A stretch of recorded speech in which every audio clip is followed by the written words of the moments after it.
সবাইকে বলছি, প্রিয় বন্ধুর সঙ্গে ঘুরতে আসার মজাটাই আলাদা। পাহাড় পাহাড় পাহাড়, বাথরুম আর দেখা যাবে না। এটা হচ্ছে মিরিক লেকের রাত্রেবেলার ভিউ। তোমরা দেখতেই পেলে গোকার্ট রাইডের কত সুন্দর একটা মজাদার অনুভূতি তোমাদের সামনে শেয়ার করলাম।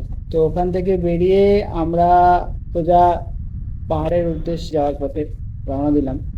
তো মিরিকে যাওয়ার আগে আমরা একটা জায়গায় হোল্ড করলাম। আমি আর ভাই এখন দুধিয়া যাচ্ছি। দুধিয়া একটা সুন্দর লোকেশন, আজকে হয়তো থাকবো, দেখা যাক, তোমরা দেখতে পাবো। তো রাস্তাটা এত সুন্দর, সব থেকে বড় বিষয় এখানে কোনো প্লাস্টিক আমি দেখিনি খুব একটা।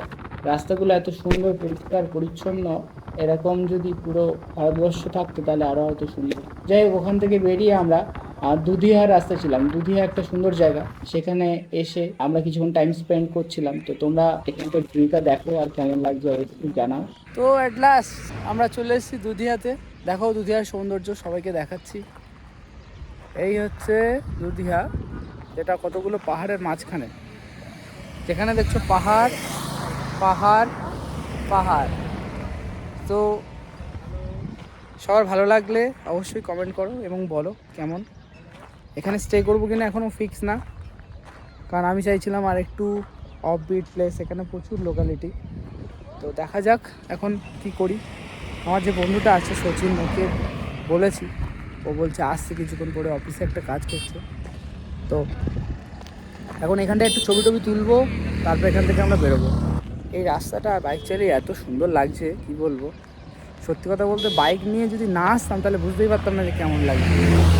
আর একটা সবথেকে বড় বিষয় যেটা বলবো, ব্রো কাম হিয়ার, সবাইকে বলছি, প্রিয় বন্ধুর সঙ্গে ঘুরতে আসার মজাটাই আলাদা। আর সাথে যদি থাকে সাথী, সবাই আসো, অবশ্যই ভালো লাগবে। এবং পাহাড় একটা অপরূপ সৌন্দর্যের ভান্ডার। পাহাড়কে যত দেখবে তত ভালো লাগবে। আমরা তো পাগল হয়ে যাচ্ছি, তোমরা পাগল হও। কিছু কিছু মুহূর্ত তোমাদের সাথে শেয়ার করছি, দেখতে থাকো। Let's go. আমি আছি দুধিয়ার একটা জায়গায়, ঠিক আছে? তো সেখানে এসেছি, তো ব্রেক নিচ্ছি। তো ওই চাটা খেতে দিল, লাল চা, লিকার চা, এত সুন্দর একটা গন্ধ, মাইন্ড ব্লোয়িং।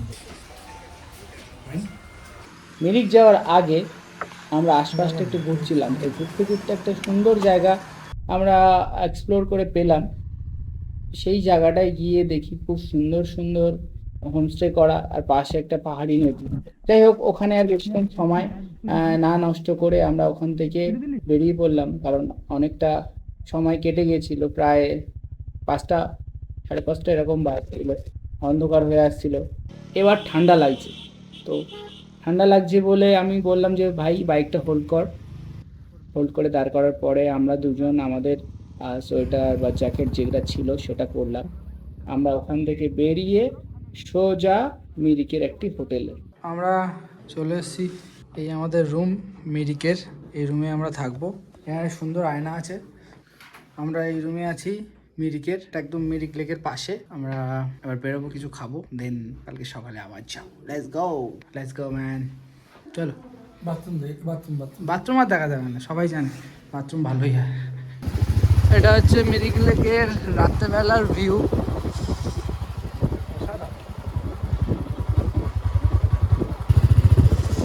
এটা হচ্ছে মিরিক লেক, অন্ধকারে কেউ দেখতে পাবে না, সকালবেলা সবাইকে দেখাবো। এখন আমরা খাচ্ছি ভাত, ডিম ভাত নিয়েছি একটা, ভাত ডাল আলু, খেয়ে দেখি কেমন লাগে, টেস্ট কেমন এই হোটেলটা।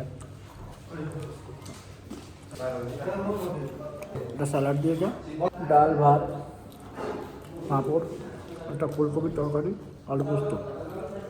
পাহাড়ে আসলে বাঙালি টেস্ট পাবে না, কিন্তু খাওয়া যাবে বাঙালি টেস্ট।